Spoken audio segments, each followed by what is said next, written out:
Okay, those of you who are joining us on Facebook, welcome to the online Gurdjieff group. Hopefully this is broadcasting. I'm just going to verify a second time to see if it is. I believe it is. Yes. I got a notification for it. Oh, okay. How are you doing, Ian? I can't see you right now. I'm just starting with I wish to be, I can be, I have the right to be, I have the ability to be, I swear to myself that this will never be for my personal profit, but to help others. I wish to be to help others. This is to be understood as a vow. I don't know if I was sharing that with everyone here or not. Probably not. Maybe just with Facebook. Whoops. There, now I'm sharing it with everyone here. Okay, Karen is trying to join us, but she doesn't seem to be able to. I really wanted to address something. I think I addressed it last week with her. In the fourth being Obligonian striving to pay for our arising as soon as we can in order to sorrow the load or lighten the sorrow of our endlessness of the divine. And it was a question about suffering. Particularly, you know, Karen is getting up there, I'm getting up there, I've got problems with knees and parts of my body, you know, I can feel a little bit more acutely than I could. And sometimes there's just no way out of the suffering, and to suffer consciously is the way we go about doing it, to transform it. There's mechanical suffering and there's conscious suffering. Mechanical suffering is like pouring from the empty to the void, whereas conscious suffering is to sit and be present in our suffering. And then, you know, as I kept on trying to link it back to the fourth being Obligonian striving, to pay for our arising as soon as possible in order to lighten the load of our endlessness or lighten the sorrow of God. Another way to look at suffering, if we can't do anything to transform it, if it's just too overwhelming, if it's just too great, to offer it up to our endlessness. So that's just a continuation, just finishing an idea that I talked about last week. How's everyone today? Karen is having problems connecting with her iPad, but Angelica, it's going into autumn down in Sao Paulo, Brazil. Here we're going into spring up in the northern climates. How are you doing, Angelica? How are things down there? Okay, I'm doing nice, and I don't know if I can speak about my tasks now. Well, let's give it a minute, because I'm going to come back to you, because we're going to start with your question. Okay. Brian, how are you doing there in Scottsdale, Arizona?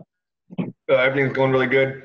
Almost halfway done with In Search of the Miraculous, and I have, you know, it's definitely brought up a few questions that I'm looking to find out more about. Yeah, I mean, after you read In Search of the Miraculous, the counterweight to that is views from the real world. There were certain slight errors that were introduced by Ouspensky into In Search of the Miraculous, and they've been corrected, so to speak, by Views from the Real World. Views from the Real World, even though it's ascribed, the authorship is ascribed to Mr. Gurdjieff, it was compiled after his death. Madame de Salzman asked everyone to send her notes they had of lectures that he gave. And she compiled them herself and with a team of people into Views from the Real World. And this was done after In Search of the Miraculous was published. So I advise people to read those books in tandem, to read In Search of the Miraculous and then to read Views from the Real World. In Search of the Miraculous are all the lectures as Ouspensky recorded them. Views from the Real World also involve lectures as other students recorded them, and the students are nameless. We have very little information on, you know, who it was who wrote them down. when they were written down, but they provide a very, very good counterweight.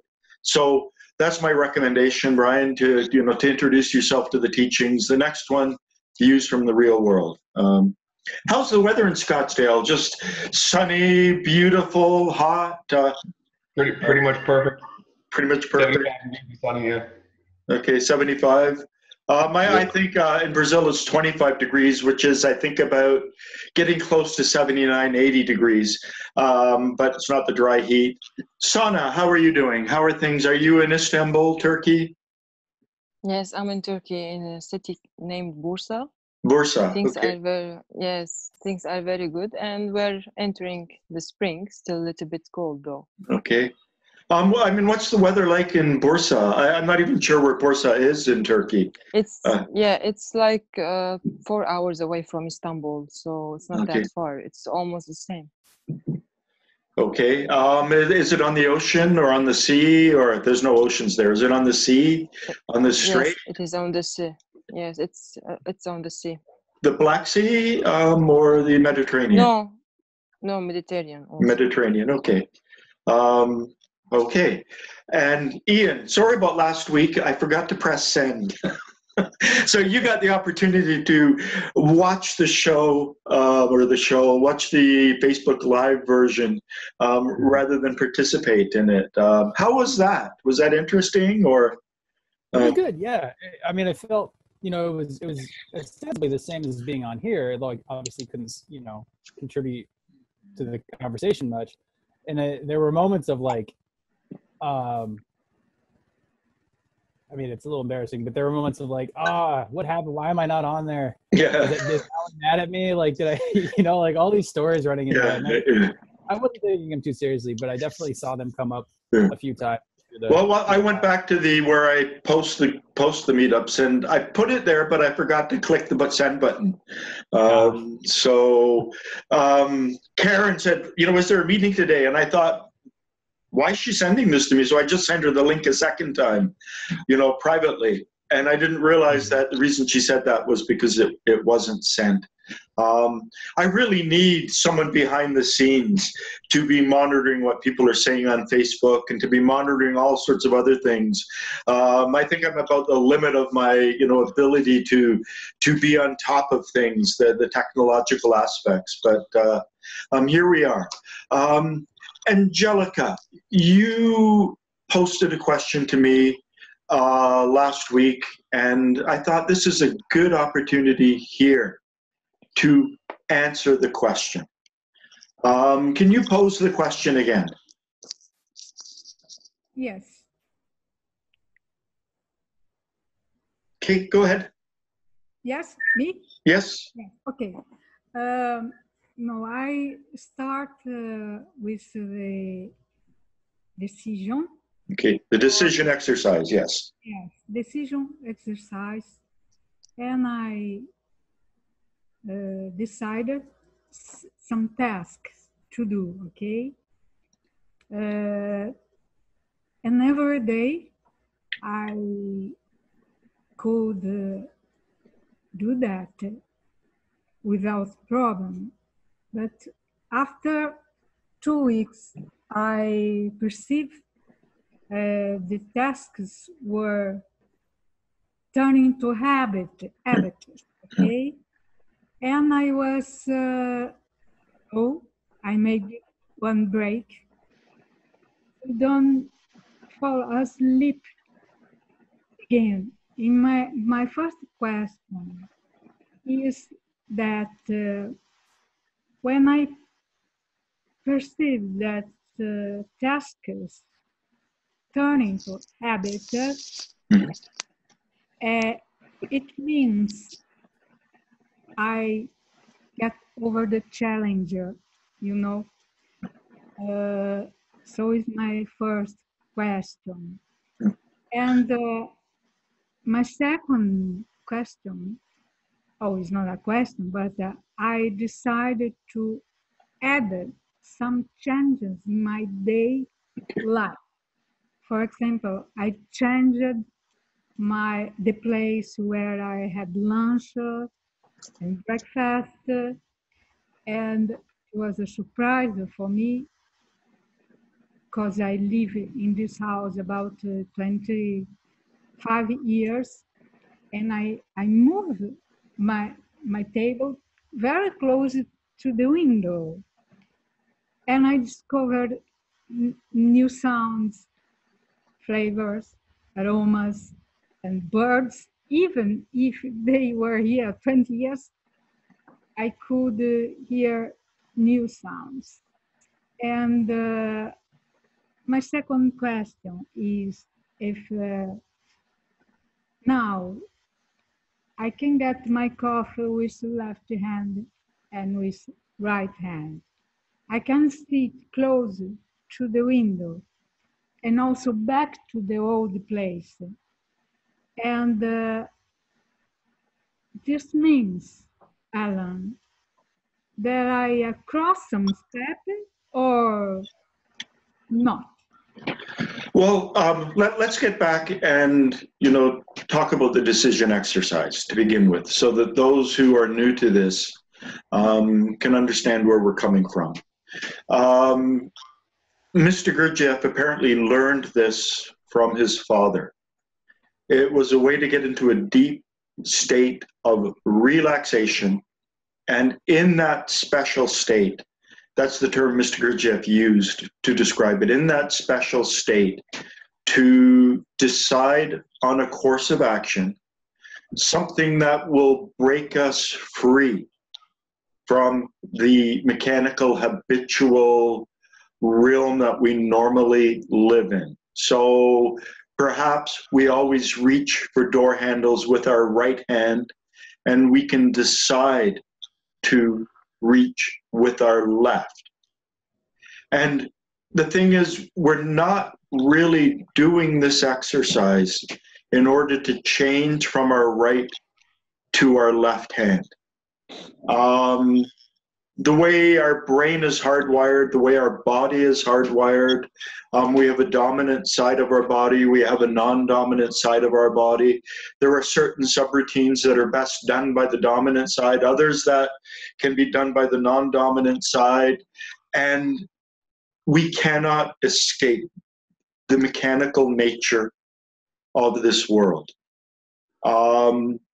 We live by certain, just an aside, collective hallucinations. One of them is that today is Sunday, and right now here in Toronto, it's 10:44. This is a mechanical dimension. It doesn't have any objective reality, except we are all meeting here on Sunday mornings, my time, 10:44. So we take something and we alter it slightly. We add a degree of awareness to it. Now, if we think about how many habits rule our life, how many habitual awarenesses are required in order for us to function properly. Today's Sunday. If I didn't know it was Sunday, I would be very confused if I went out into the world and I went to shops and I tried to talk to people and I tried to do things. The whole society is set up around a 7-day week. It's set up with certain hours in order that we don't have to think too much and life doesn't become too complex.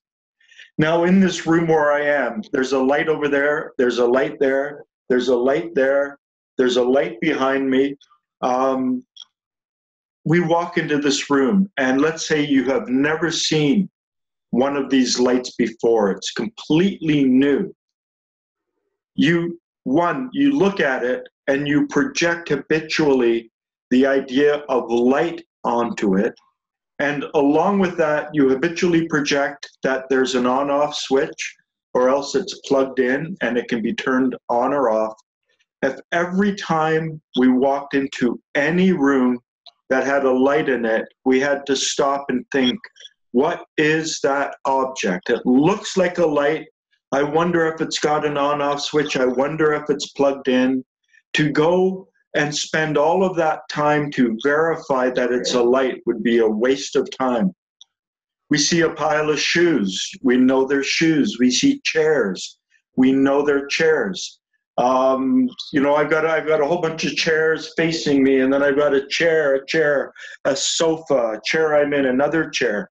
If every time we had to think about chairs, to recognize a chair, we wouldn't be sitting down a lot. There are so many chairs on subways, on buses, in cars, in restaurants, in coffee shops.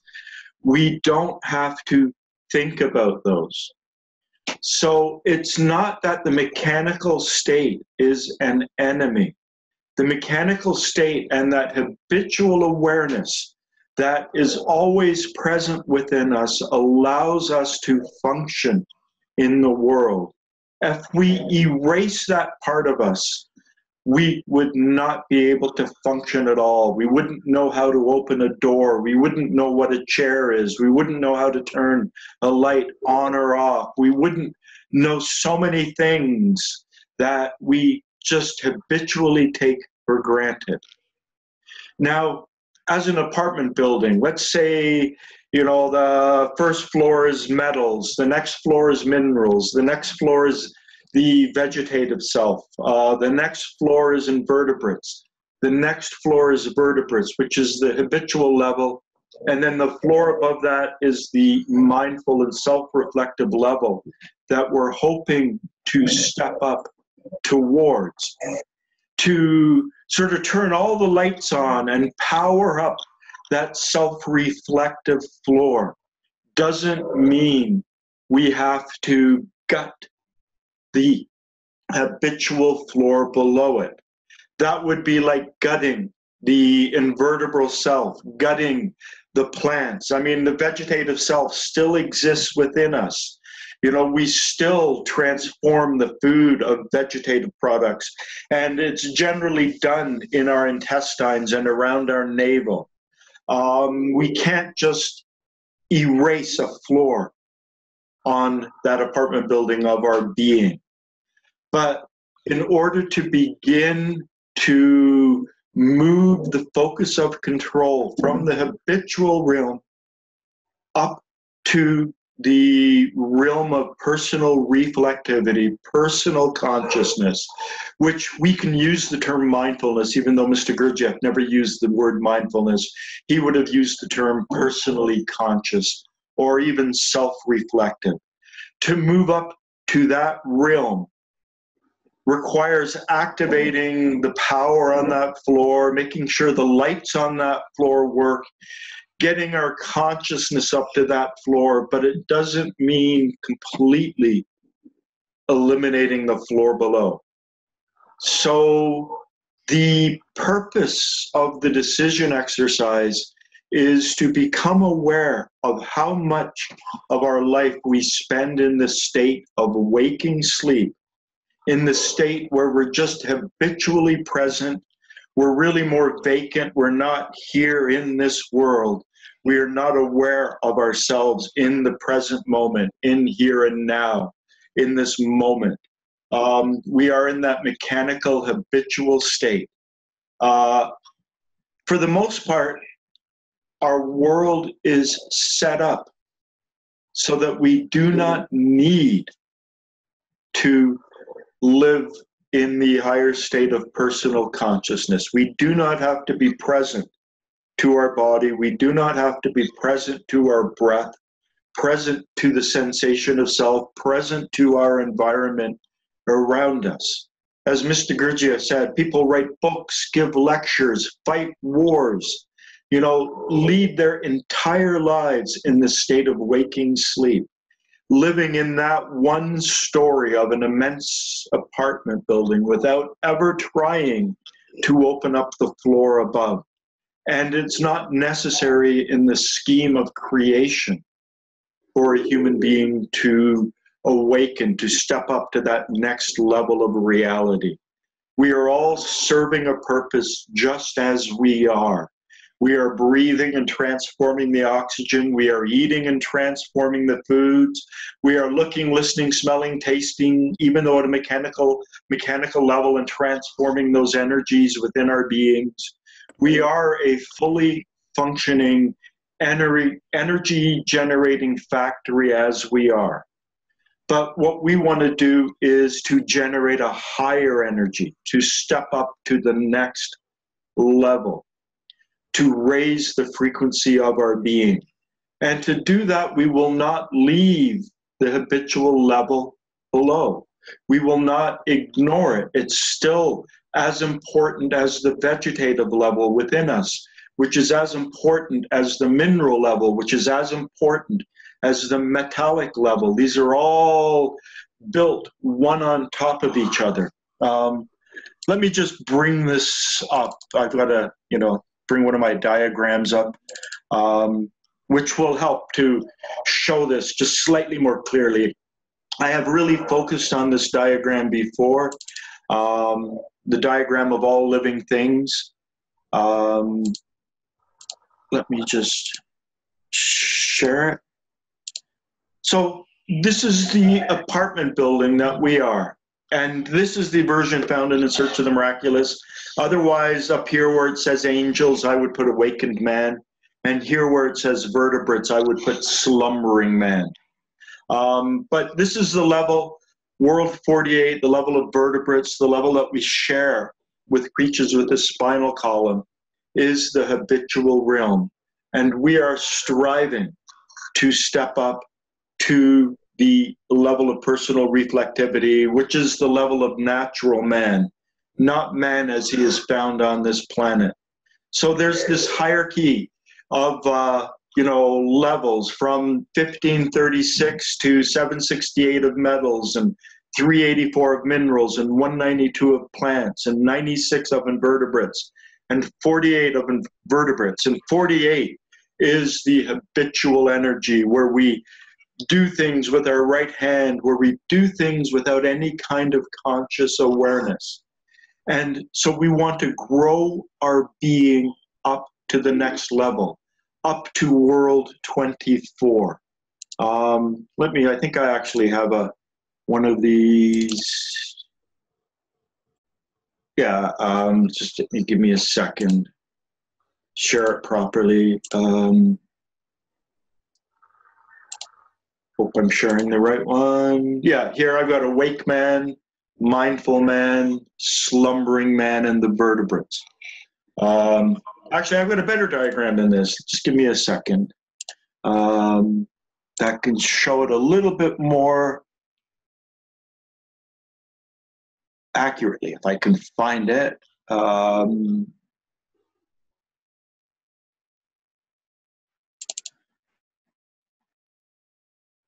So just give me a second. So here, the ancient diagram of all living things on the left-hand side. And then I've kind of rearranged it on the right-hand side so that we can see metals, minerals, plants, invertebrates, vertebrates, natural man. And this is self-aware man, personally conscious. The level of 48, sleeping man, waking sleep, and then awakened man on the level of the angels. So this is showing the apartment building, and most people live up to World 48. They have a little bit of contact with World 24, but not a lot. And so the decision exercise is ultimately to help us become more aware of the fact that we are mechanical beings, that we live ruled by automatons, ruled by internal programs that operate, unceasingly from when we wake up to when we go to bed and even during our sleep. That on one level we are mechanical beings, and what we want to do is we want to lift ourselves up to the next level, to the level of natural man, to the level of personally conscious, to where we are self-reflective. And I'll just stop sharing that.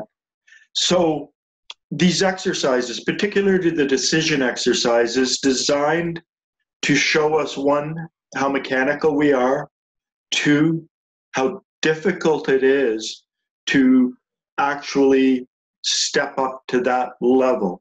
Because the more you work with the decision exercise, the more you realize that not only to enter into that special state and to decide on a very, very small, easily doable will task is one dimension, but also there's a punishment should we fail to do it, is the other dimension. It's like the carrot and the stick, the positive and the negative, the active and the passive. And the active is the decision to do something, and the passive, the negative, is to punish ourselves when we fail. And anyone who's ever done the decision exercise for a significant period of time, by that I mean 1 or 2 or 3 weeks, which is not a huge length of time, will realize that what Angela was talking about is par for the course. That we burst out of the gate, we're able to hold our mug of coffee with our left hand and do it every day, and then suddenly it runs out of energy, and we revert back to our mechanical self.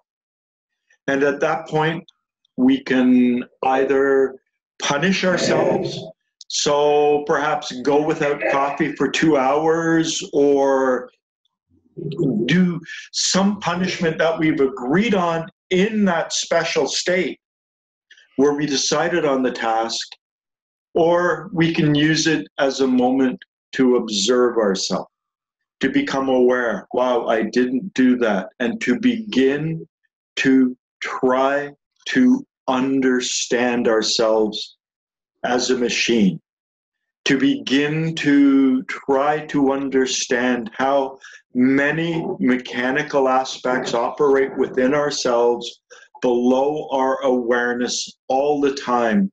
That, there are so many of them. Just to pull a tiny one out, like holding coffee with the left hand, is really insignificant in the face of all the mechanical habits that are within us and that infuse us. But it allows us to claim ownership of awaking briefly for that moment that we use our left hand. And it also allows us to become aware of some of the problems that are associated with the ability to maintain this state. It always runs out of energy. It always, and I've been practicing the decision exercise since 2007 on and off. And the tasks that I decided in 2007, I am not doing anymore. And I've done whole hosts of tasks over the years. They had a purpose, and it seemed like there was a duration and a lifespan for them. The goal is really to first become present within our body. So to become conscious of our body, conscious of our breathing, conscious of the sensation of self. And then when we are secure enough in this awareness of our body to become aware of the environment, that is our external perceptions, what my eyes are seeing, what my ears are hearing, what my nose is smelling, what my taste buds are tasting. And then when you get to the point where that muscle, the two of them are fully developed, to add feeling and the awareness of feeling, and bringing perhaps a feeling of joy into the process. In order to be here fully present, we do it with all three brains, and it's to be here now. So in my body, in this environment, in my feelings. The decision exercise is really a step on the way to that process. It begins and gives us something manageable to do, that we can observe within ourselves, and we can observe whether or not we've done it or if we haven't done it. Just drinking coffee with the left hand is really a simple way of showing that we actually do have more control over our attention than we think, and we also have less control over our attention than we think. For the first week or two, it's fairly easy to do, And then it just becomes that we revert back to our habitual routine. So this is also why Mr. Gurdjieff, even though he didn't use the word decision exercises, got more and more and more and more complex with the students that he worked with as time went by. So perhaps just becoming aware of your left hand and using your left hand to hold a cup of coffee and drink a cup of coffee is a beginning exercise. And then perhaps to say, I am, and to breathe it in properly with the full awareness of ourself once an hour becomes another exercise. So that there are steps, there are levels, there are gradations. And the other thing is we want to find exercises where we will ultimately fail. So Angela or Angelica, it's good that you didn't succeed 100%, because that gives you a chance to look into yourself. It gives you a chance to ask those questions. What happened? Why did this task then become routine? What were the circumstances around my getting lost in the habitual realm? So it gives you the opportunity for self-study. It also allows you to understand the power of the decision exercise to at least change a habit for a week to 10 days. That's what I found. A week to 10 days, and then it kind of diminishes a bit. And so it's really a step. It's, you know, did Mr. Gurdjieff do decision exercises? I doubt it. Towards the end of his life, one would assume he had reached the level of the master and that he was present and he was engaged and that he didn't need to do it. Did Mr. Gurdjieff do the decision exercise when he was younger? Well, you know, through J.G. Bennett. J.G. Bennett said Mr. Gurdjieff was taught the decision exercise by his father. So it was something that he had worked with, obviously, as a child, as a young man, as a man, until he got to the point where his center of gravity of his psychic life was up at that level of world 24. So he didn't need these artificial constructs and these exercises to help him reach there. Hopefully at a certain point, he got there and he was able to sustain and maintain his awareness there. So it's really like a tool or a stepping stone. But it's a wonderful exercise. Mr. Gurdjieff told Fritz Peters a different version of the decision exercise, and a different one that I shared that Fritz Peters shared.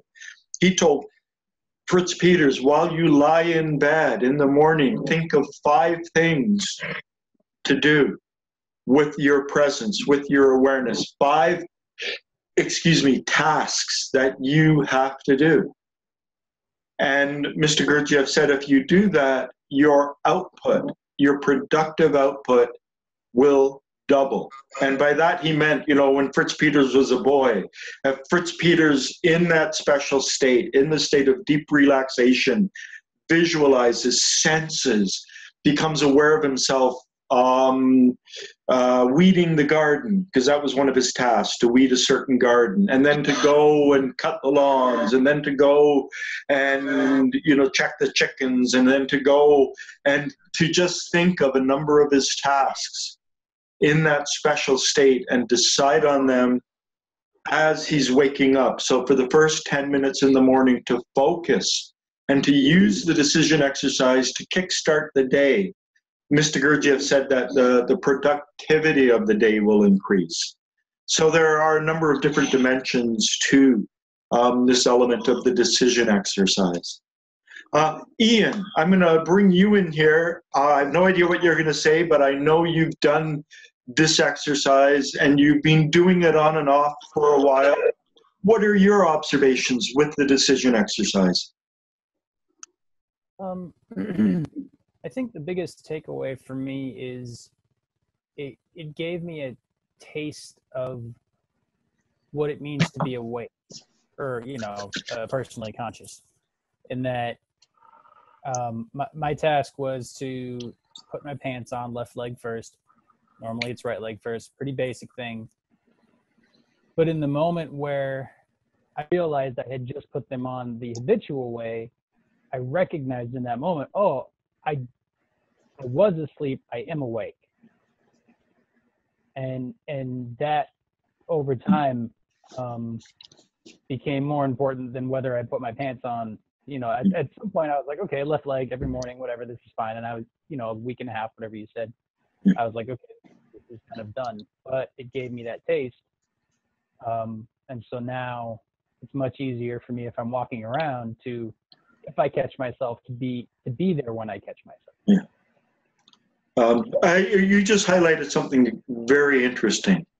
There's a point where Mr. Gurdjieff said that we have to learn to take photographs of ourselves in the mechanical state.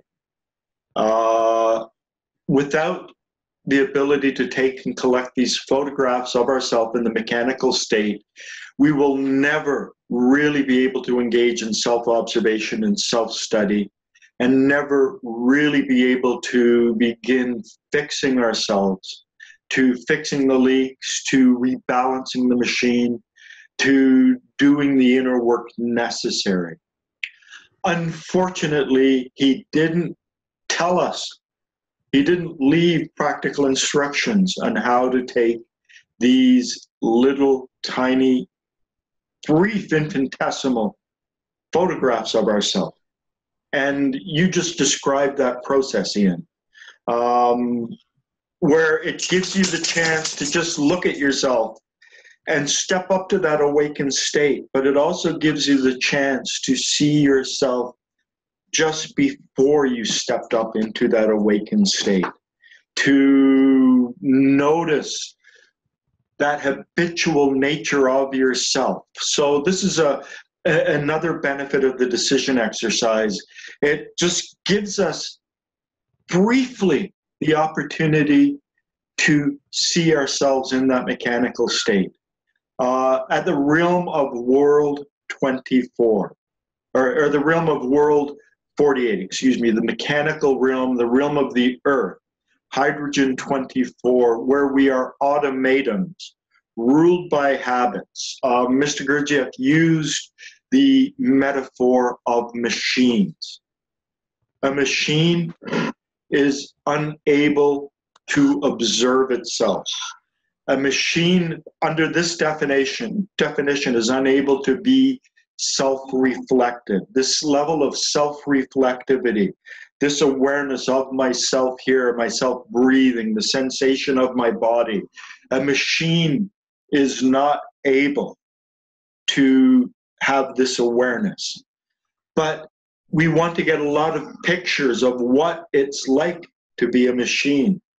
And the way we do this is whatever state we were in immediately before we step up and transform hydrogen 24, immediately before this is not the awakened state, it's just the state of self-reflectivity. The awakened state is the next level up, world 12. But to just step up to that level of self-reflectivity gives us the opportunity to take one of those pictures, one of those photographs that we must collect. I came up years ago with a reverse metaphor.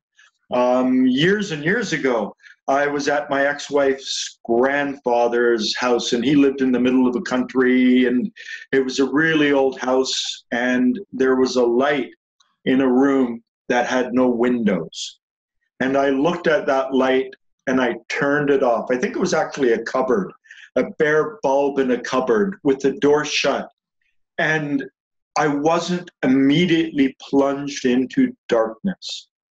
What happened was the image of the light bulb lingered in my mind for a fraction of a second before I was plunged into darkness. And I realized that when I self-remembered, when I became aware, when I became conscious, not conscious, that's the wrong term. When I became self-reflective, consciousness is actually the level above. When I became self-reflective, when I stepped up to that level of hydrogen 24, the mindful state, something lingered very, very briefly of the state that I was in before that. And you have to take many, many, many, many thousands, tens of thousands, hundreds of thousands of these photographs before they begin to become really important for our personal development. So this is how we begin to really see the mechanical self. It takes a long time, and it's done photograph by photograph, which happens every time we step up and transform that higher energy. We have the ability to look at what we were in the immediate moment before and see that state for what it is. Do you have any other comments, Ian, on your, I mean, you, the one thing that we have talked about at previous meetings was you had difficulty and you noticed you weren't doing it and you asked me what to do. And I said, you know, try turning the punishment up. Mm-hmm. And that worked for that worked. For how long? It worked, and then the left leg became easy to do and somewhat habitual. So I just stopped. Okay.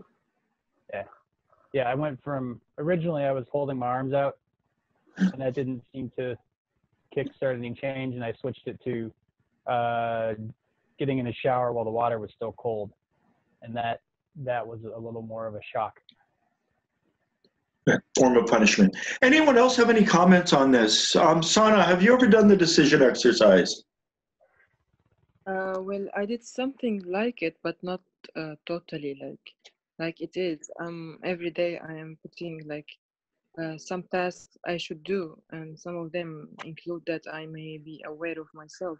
Okay. And it's not that I am 100% meeting it, but I think by time it's really becoming better. And yeah, I'm having some obstacles for sure, but I'm having like forcing myself to do it, whatever it is, you know. Okay. Whatever.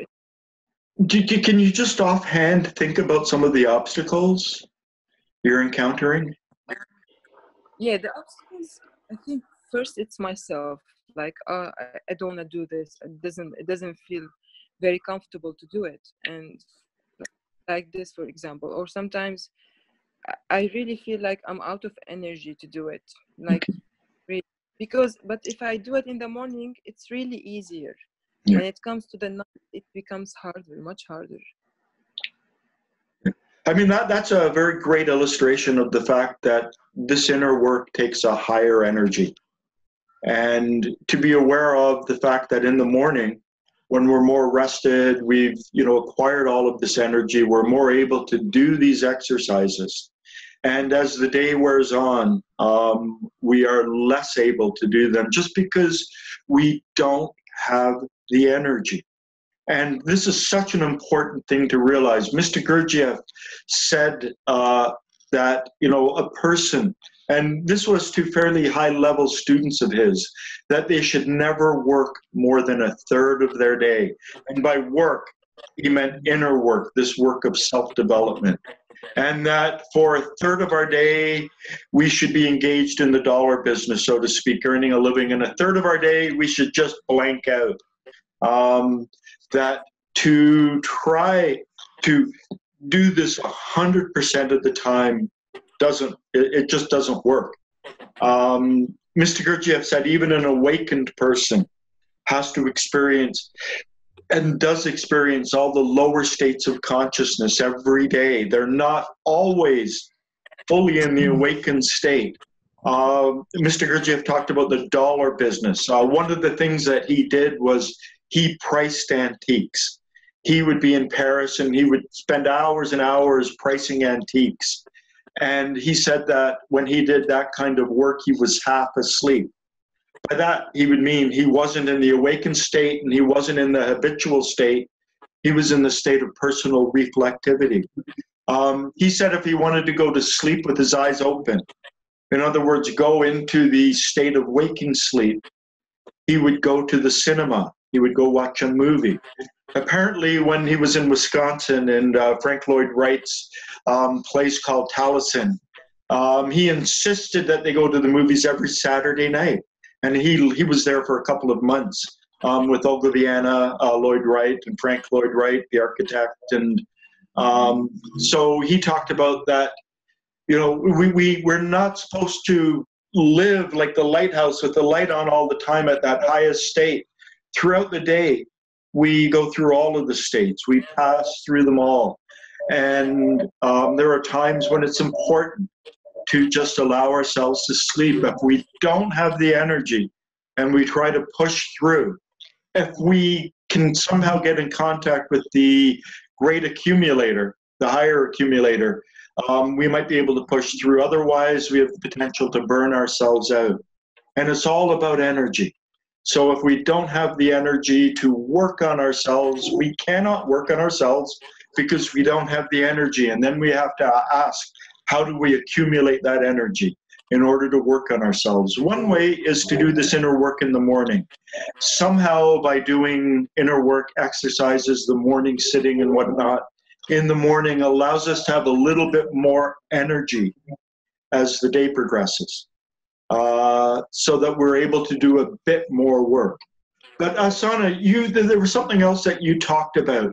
You said sometimes you don't feel like doing it. I got the impression you were actually speaking about negative emotions. There's some kind of a negative emotion. Why am I doing this? And this is also important to realize, because by doing these will tasks, we get to see certain negative emotions of ours automatically rise up in a way we would not normally able to see them. Normally, we keep our life in such a mechanical way that we try not to be disturbed. And when it gets disturbed, the negative energy or the negative emotion that arises can tell us something about ourselves and the obstacles within ourselves. Sana, do you know the negative energy that arises within you, the negative energy, negative emotion that comes up, you know, that I just don't want to do it? You know what it is? I think it comes like I don't want to be uncomfortable because I want to be mechanical, like I want to watch something instead. I don't want to like get into myself, but exactly which feelings I'm not sure, but I can predict them, I can sense them, but I cannot give a name to it. Okay, I'm going to give you a task to try to name those feelings. Just a single word, if possible. You know, and it'll be some kind of negative emotion. It'll be boredom, it'll be tiredness, anger, fear. I don't know what it, just try to observe what those feelings are within you that oppose this inner work. This will give you a tremendous opportunity to be aware of your negative emotions. And those negative emotions that are ruled by those negative parts of ourselves, we can call them I's, that are really opposed to the work. It's easier to be negative, I hate that, than to be positive. To be more luminous requires a higher degree of energy. And so to look at yourself, to those tasks that you set yourself up through each day. And when you encounter those negative emotions, just to pay attention and perhaps make a list of them, not even to begin to change them, just to be aware of what they are and to become aware of if there are patterns to them and if certain ones arise. So that's my recommendation for you. Yes, thank you. Does anyone else have any, we seem to be sort of on this topic of the decision exercise, of setting ourselves tasks to do, tasks that will help us to be less mechanical and more awake. Are there any other questions? Any other observations? Any other things anyone would like to contribute to this discussion? I've actually been brushing my teeth with the left hand. And what Sona said is definitely is easier in the morning than it is in the night for me also. Okay. Is it purely tiredness? Do you know why? Have you been able to observe it within yourself, the reason why it's easier in the morning? I think there's maybe more energy in the morning. Well, I still do it in the evening, but there's like a little bit more resistance. Okay. That point of resistance, very important point. To become aware of that point of resistance and to kind of expand your understanding of it. I mean, the difference between day and night obviously is energy. You've depleted your energy by the night and you're not able to do it as much. How long have you been doing this, Brian? About 6 weeks. 6 weeks, okay. That's a significant period of time. Do you do it at night all the time? I still do it. I just feel the resistance towards it at night that I don't feel in the morning. But you still do it. You're able to do it for 6 weeks. Yeah. That's pretty good. That's you can pat yourself on the shoulder.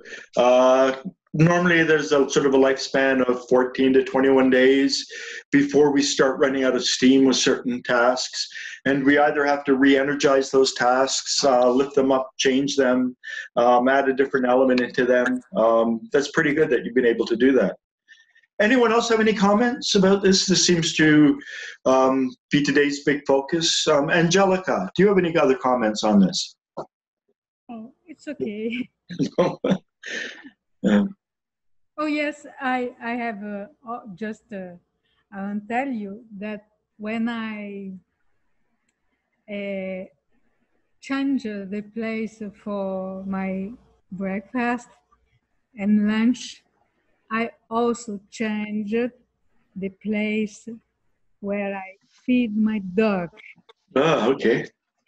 And I put her plate, I don't know the name, with food close to me.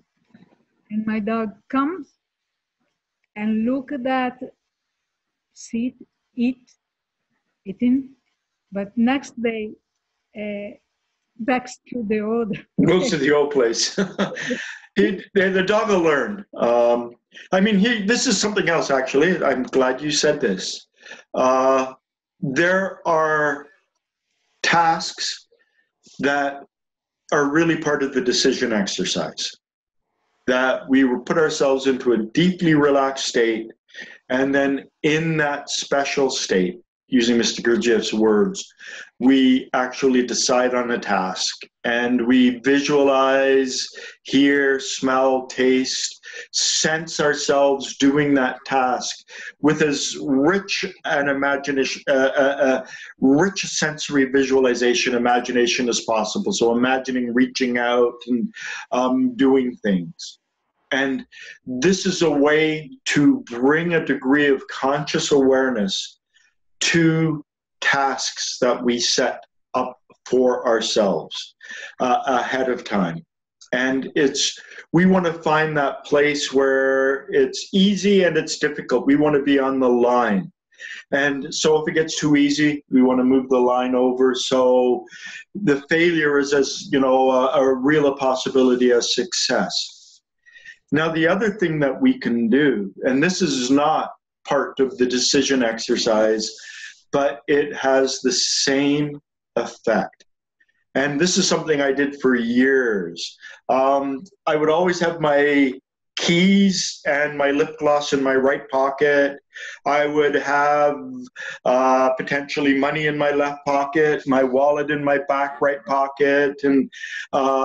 And what I would do was on a weekly basis, initially I would move the contents of one pocket to another pocket, the contents of that pocket to the one pocket, move everything around. And so, it was forcing myself, putting myself into a situation that doesn't require a decision. I need to find my keys, and they're not where I'm reaching for. So to mess up the order in which I kept things.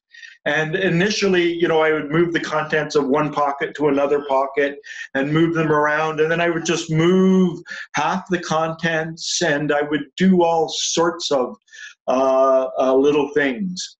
Another one that I've done is on a weekly or every 2 weeks or 3 weeks, I change the, for my phone, my unlock code, and to see how quickly I can do the new code, to become, not just, my words are just slipping me, but to see how fast I can adapt my mind to something that is a real habitual mechanical process. And so for Angelica, moving the kitchen table or where she eats, moving it closer to a window, moving her sitting position, she steps beyond the realm of the decision exercise at that point. At that point, it's like, oh yeah. And she will find that, maybe a week or 2 weeks or 3 weeks, there will be that newness of sitting at that new spot on the table, with the table in the new spot, but eventually it will become habitual. And then perhaps to change it back, or to change it in another way, to make another change. So we can do decision exercises where we decide to do something, or we can set up obstacles where we always do it a certain way, but we change that so we catch ourselves up. So my keys are not in my right front pocket, they're in my left front pocket. My money is not here, it's over there, or whatever. We can do this in terms of setting up the furniture in our room, in terms of the way we set up our computer, perhaps.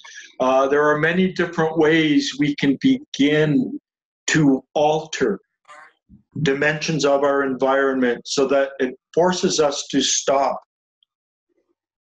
and take a moment and become aware. But that's sort of like allowing things to happen. The decision exercise itself is of a higher order, and it reveals some very interesting things about ourselves, because rather than just walk into a room and we have to sit in a different spot, we could go our whole day without even doing the decision exercise and then realize that we've been in that habitual mechanical state the whole time, and to see how hard it is to step up into that state of awareness.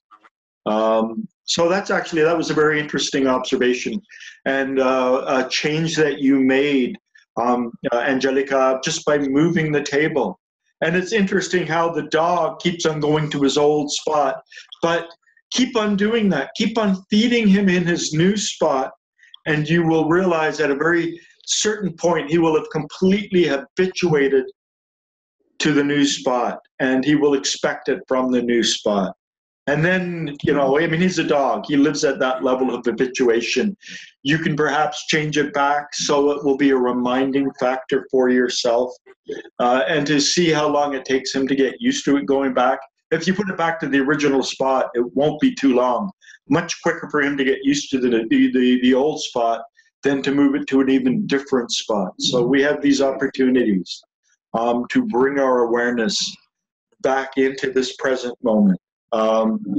This is also, just an aside, there's a lot of people online involved in sort of the new spiritual movements that are in the West and around the world, talk about a mass awakening, as if, some being is going to come along and magically point their finger at a large group of people, and those people are then going to awaken, and they're going to become awake beings. This just does not happen. There will never be a mass awakening. An awakening can only happen one person at a time. And when you begin to realize how difficult it is to hold your coffee every day with your left hand, or to put your right foot first into your pants, or to step up with your left leg when you step up to a set of stairs, when you realize how difficult it is to just do one single task within yourself, you will realize that you multiply that by, a mass awakening, it's not going to happen. Nature, the flow of energy is downwards. The flow is always pulling us down, and we have to be like salmon, swimming against the current, swimming against the flow to begin to awaken. And it is only something that we ourselves can do on an individual basis. I cannot hold your coffee with my left hand. Only you can hold your coffee with your left hand. I can't do this inner work for you. Only you can do this. And the more you practice it, the more you do it, the more you realize it's not just a matter of clicking the fingers and stepping up and ascending to that state. It requires real work and real effort. So there will be no mass awakening. For those of you watching on Facebook and elsewhere, sorry to disappoint you. It's the hardest thing a human being can do, is to begin to awaken. And it's not something that we'll all do as a species at all. It's not why we're here. It's not the nature of the task of awakening. It is supposed to be one of the most difficult things that we can do as human beings. I've got to do an inner exercise. Normally I like to do them at the beginning, but I like having questions. I like the question that Angelica, she actually posed this to me in private message, and I thought this is a great question to bring to the group in order to explain a whole bunch of things. Is there anything anyone would like to just add? Any questions, any comments?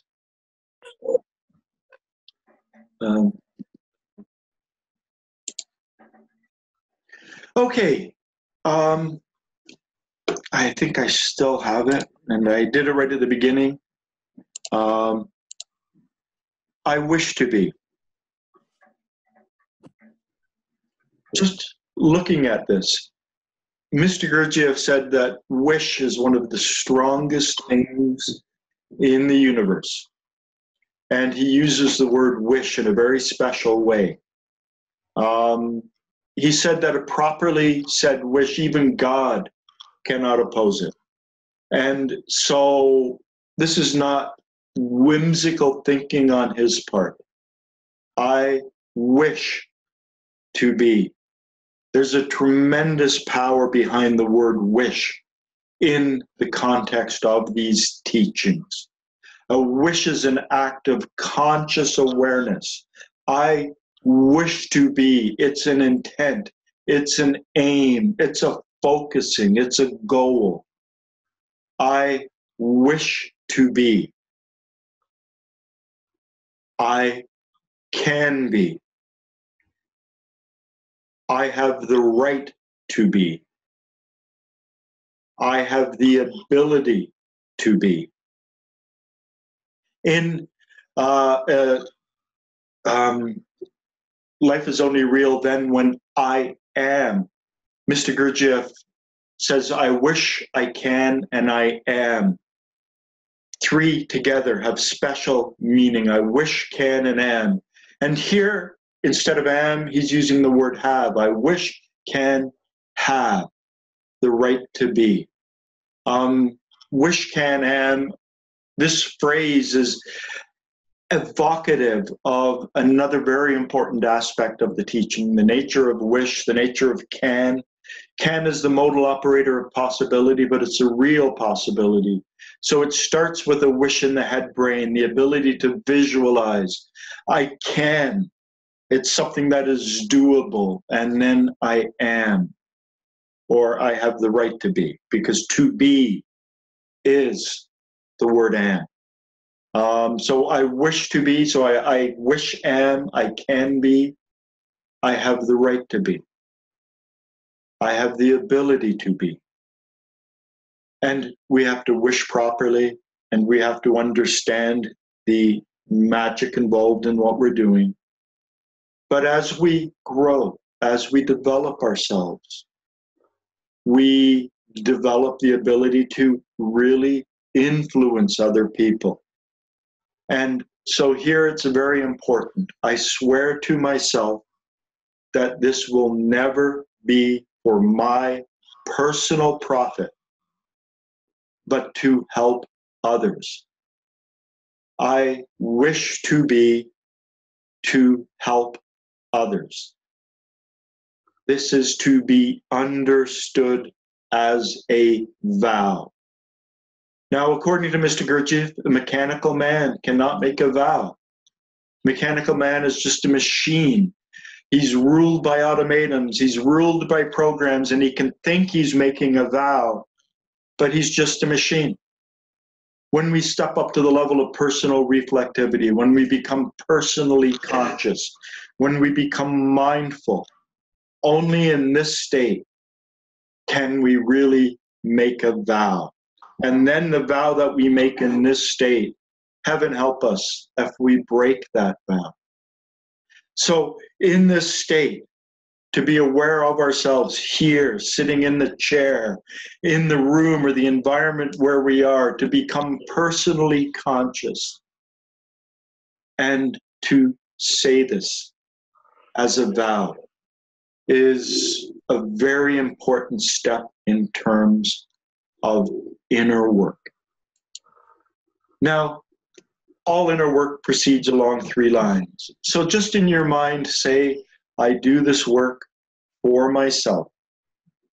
And then in your mind, say, I do this work for my fellow human beings. And I do this work for the earth herself. And then become aware of your breathing. To just become grounded in the awareness of your breathing. To become aware of the sensation of air as it flows in through your nose, nasal cavity, back of mouth, throat, down past your vocal cords into your lungs, and become aware of the air flowing back up. And then to become aware of the movement of the various muscles involved in breathing. Your diaphragm, abdomen, the muscles between your ribs. And then become aware of your whole body breathing. Try as best as you can to become aware of the sensation of yourself, to be aware of your physical body, your organic self as one whole. Try to become aware of yourself from the bottom of your feet all the way to the top of your head. Try to become aware of your whole self at once. And this is the goal of the self-sensing. It's the goal of all self-sensation exercises, is ultimately to allow us to be aware of ourself, our whole self, our organic self, here and now in this moment. But for a lot of people who are new to the work, it requires a bit of an effort. So let's just focus our attention in this moment on the bottom of our feet.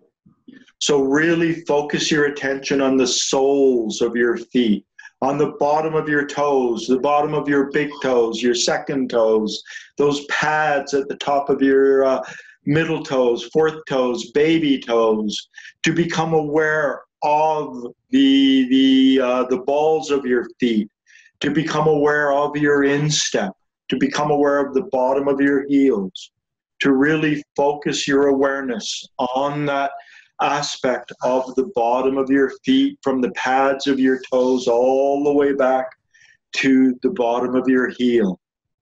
And then allow your awareness to grow a bit. So the bottom of your feet, become aware from the bottom of your feet all the way to the top of your feet.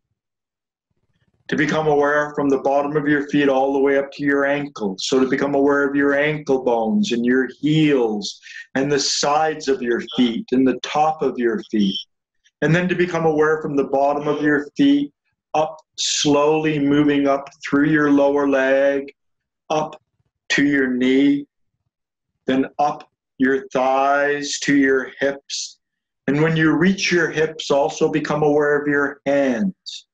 And as you move up from the soles of your feet up into your lower torso, become aware of your lower arms. And as you move up to your midriff, the middle torso, become aware of your elbows.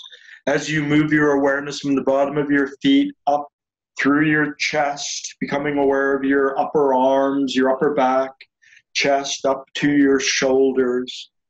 And then moving your awareness up through from the base of your neck, up through the middle of your neck to the top of your neck, then up to the bottom of your skull, and then moving up your skull to the very top of your skull. This is Mr. Gurdjieff's filling exercise. It's a very preliminary exercise to become aware of your body from the bottom of your feet all the way up to the top of your head, to develop this sensation of self.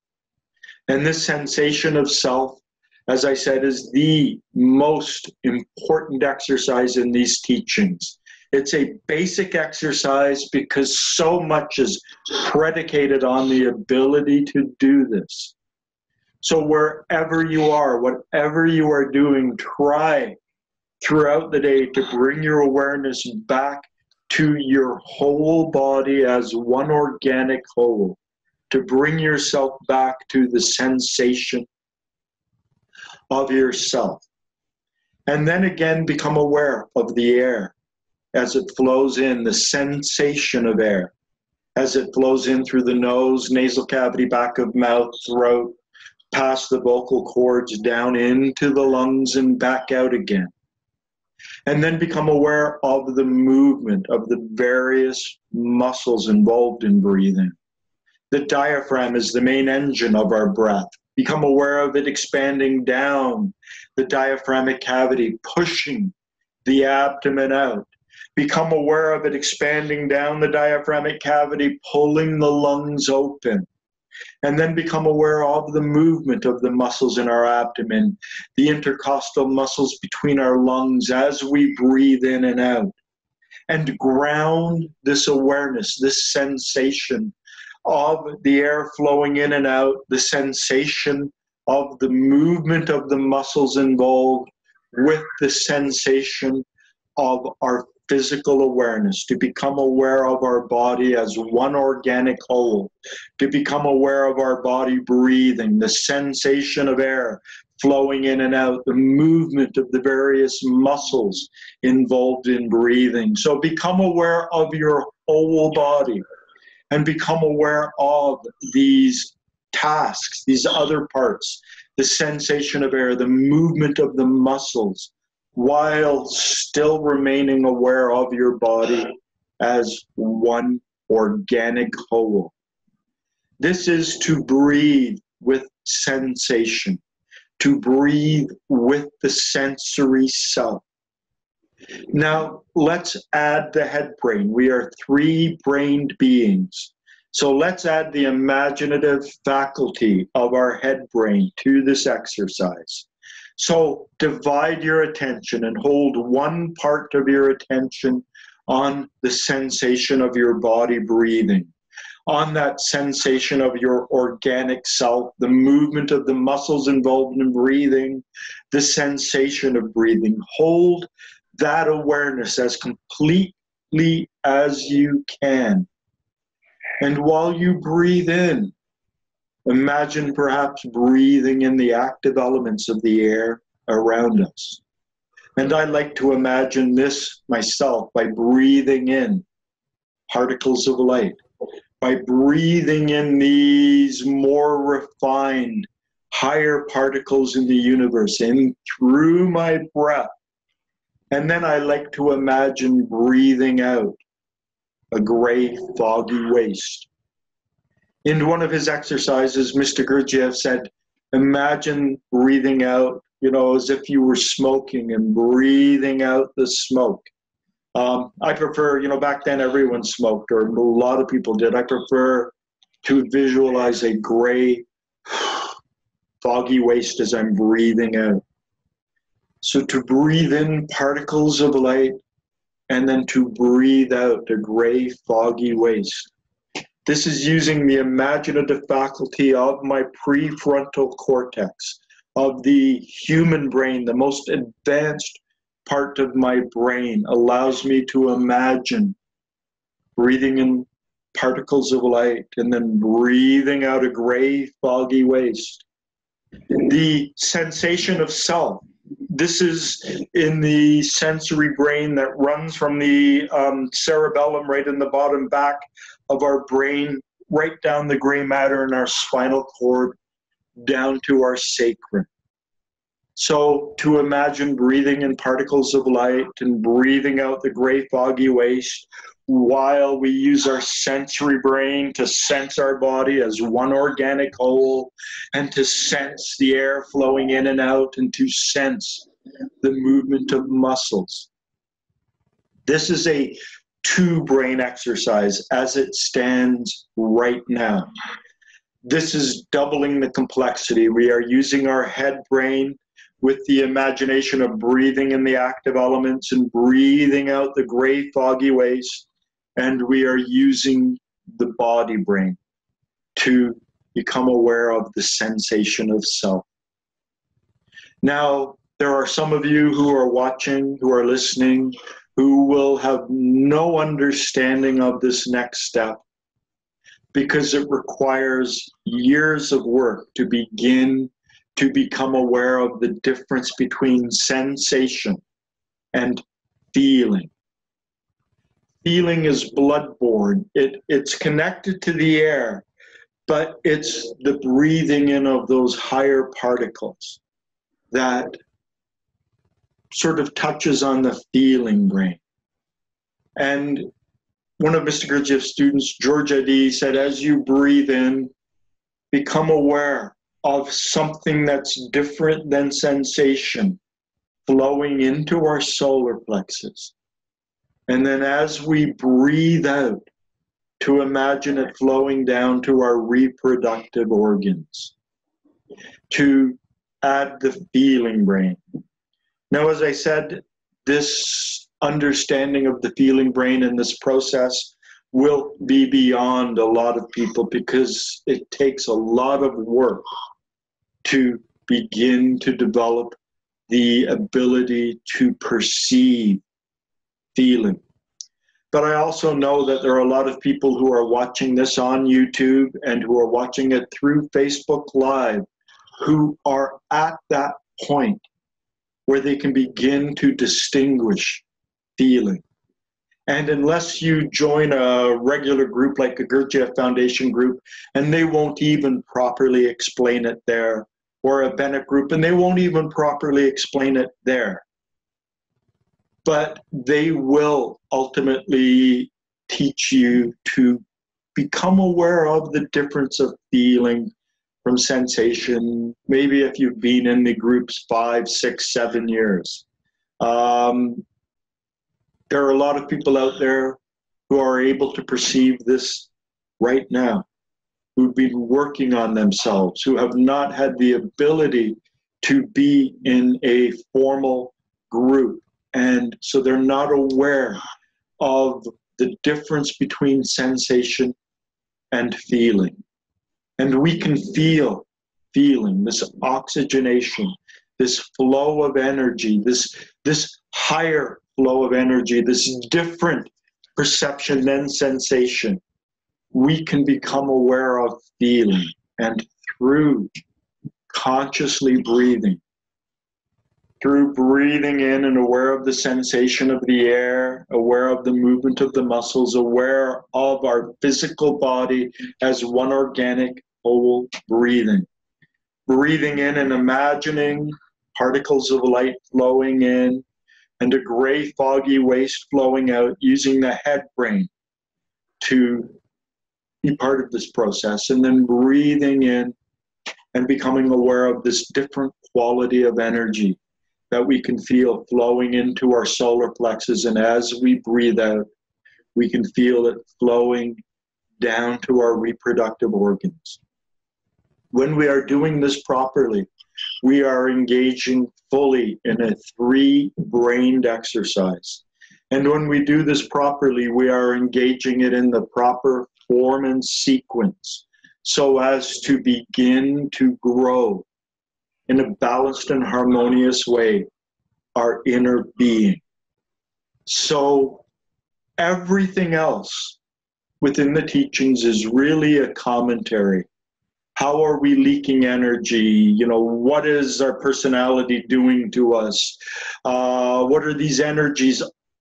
Everything else is really a commentary and a way of understanding the impediments and the blockages that prevent us from experiencing this state. Where are we leaking energy? Through identification, through negative emotions, through excessive thinking, through excessive movements, through internal considering, various different ways we leak energy.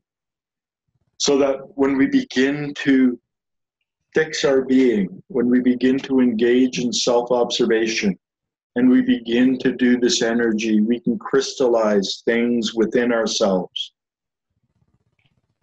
in the proper way. So as we hold the awareness of our body, that sensory awareness sort of in the back of our attention, as in the front of our attention, we become conscious and aware of the air we're breathing in, perhaps seeing the air or imagining sparkles. And as we imagine breathing out the gray, foggy waste, we then add the head brain. And then as we become aware of feeling, we add the feeling brain. And we become 3-brained beings. So just try to do this for a moment with the word I, breathing in the word I, and then breathing out the word am. Breathing the word I, sensing our body, aware of breathing in those sparkles of light, and then something flowing down. And as we breathe out am, that something flows from our solar plexus to our reproductive organs, and we breathe out to gray, foggy waste. And try your best to involve all 3 brains. Try your best to understand, at least if you can't involve them, that this is 3-brained work. And I'm just going to be silent for like 30 seconds, not a long time, and just breathe in the word I and then breathe out the word am and do this exercise as best as you can.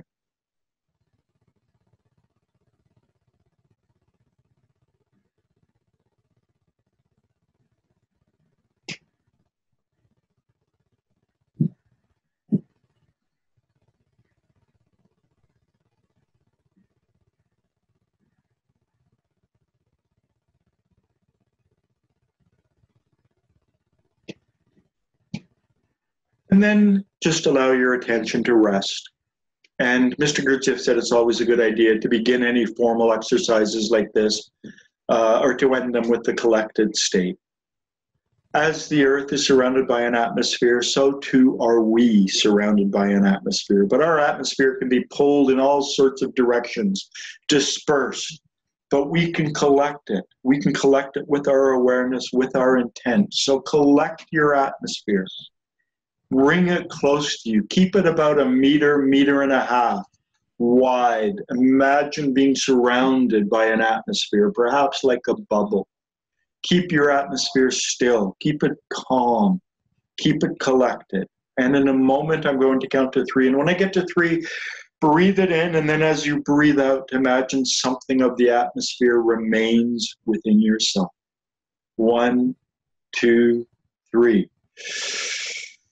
Breathe it in, and then as you breathe out, imagine something remains within yourself. And Mr. Gurdjieff said, in a very real way, we grow an inner being at a much more refined and higher level. So imagining something remains, something really does remain inside ourselves. And all inner work is about leaving these faint traces within inside ourselves that we can first grow what Mr. Gurdjieff called our Kesdjan body or our astral body. And then once that's grown, to grow the higher being body at the higher level. But he talks about these as very, very specific growths within ourselves. And as I said, the real goal, I mean, it's nice to do these exercises. It's nice to create this sacred space, to create this moment, to become mindful, to create this, so to speak, you know, sacred time for ourselves. But for instance, the collected state exercise, Mr. Gurdjieff said that initially it's really difficult to do. It requires a lot of energy. It's really hard for new people on the path. But he said ultimately we have to be able to walk down the street in the collected state. So rather than my thoughts going here, my feelings and, you know, being this discombobulated being, I have to be in that collected state when I'm walking down the street, perhaps when I'm sitting on the subway or the bus. So these exercises are important, but it's more important to be here now, to be present in this moment, wherever we are. So, and we've been doing this, to be in our body, to be in our surroundings, to be aware of the colors, the forms, the lights entering our eyes, the sound entering our ears, the smell entering our nose, the taste in the back of our mouth, to be aware of the external impressions coming through my head brain, while aware of the sensation of self, my physical body as one organic whole, while to try to bring a degree of emotional receptivity, a degree of feeling to this process. Perhaps a feeling of joy is something we should be striving to do all of the time. Now, it's unrealistic to do all of the time. If you have to write a letter, you can't be in the state and properly write the letter. But this is our goal. At least our preliminary goal. There's, you know, the real I is slightly different than this, and yet it isn't. The real I is just this more fully and cleaner, and the center of gravity is in something slightly different. I don't really want to talk about the real I right now, but, you know, in the future, I'm more than open to answering questions about it and about that state, because we're almost out of time now.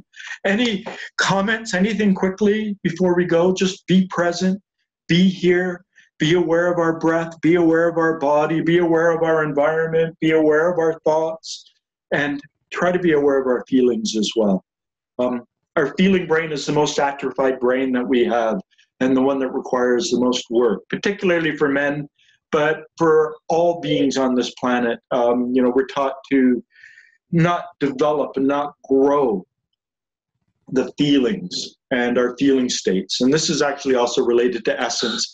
Maybe I'll get into that next week and talk a little bit more about essence and feeling and personality and some of these different things. Any comments quickly? No.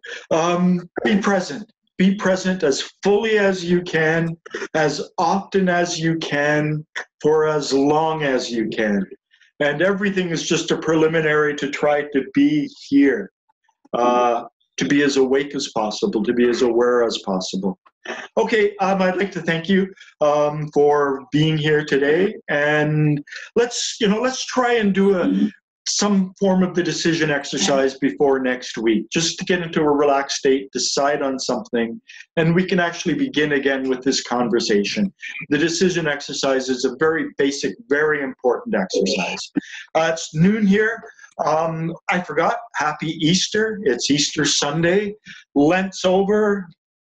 Milk in my coffee. I go vegan for Lent.